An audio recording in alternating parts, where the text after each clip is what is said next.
பிரியமானவர்களே, ஆண்டவராகிய இயேசு கிறிஸ்துவின் நாமத்தினாலே உங்களை வாழ்த்துகிறேன். இந்த நாளிலும் நம்முடைய தியானத்திற்காக சங்கீதங்களின் புஸ்தகம் 126 சங்கீதம் முதல் வசனத்தை நான் வாசிக்கிறேன். சீயோனின் சிறையிருப்பை கர்த்தர் திருப்பும் போது சொப்பனம் காண்கிறவர்கள் போல் இருந்தோம். எனக்கு அன்பானவர்களே, இந்த நாளிலே நம்முடைய தியானத்திற்கு சிறையிருப்பு மாறும் என்கிற தலைப்பை நான் கொடுக்க விரும்புகிறேன். இந்த சங்கீதத்தின் துவக்கம் சியோனின் சிறையிருப்பை பற்றி துவங்கி இருக்கிறது. சியோன் என்பது தேவனுடைய நகரம். சியோன் மகாராஜாவின் நகரம். இந்த சியோனின் சிறையிருப்பு ஒரு நாள் மாறினது. மாற்றியது யார்? கர்த்தர். எப்படி மாற்றினார்? சொப்பனம் காண்பது போல மாற்றினார் என்று சொல்லப்பட்டிருக்கிறது.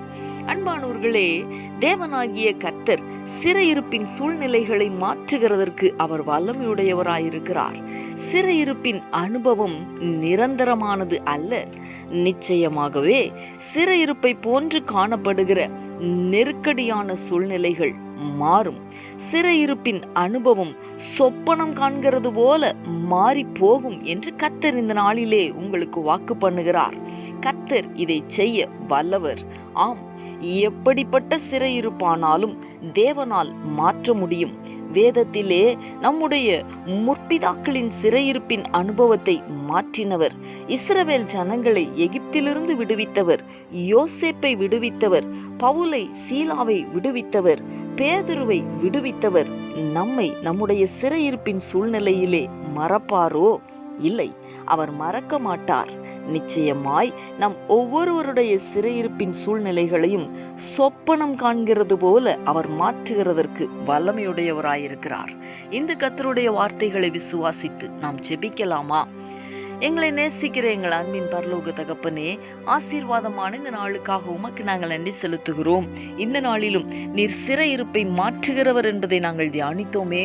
தகப்பனே, வேதத்திலே முற்பிதாக்களின் சிறையிருப்புகளை எல்லாம் நீர் மாற்றின விதங்களை நாங்கள் தியானித்தோமே.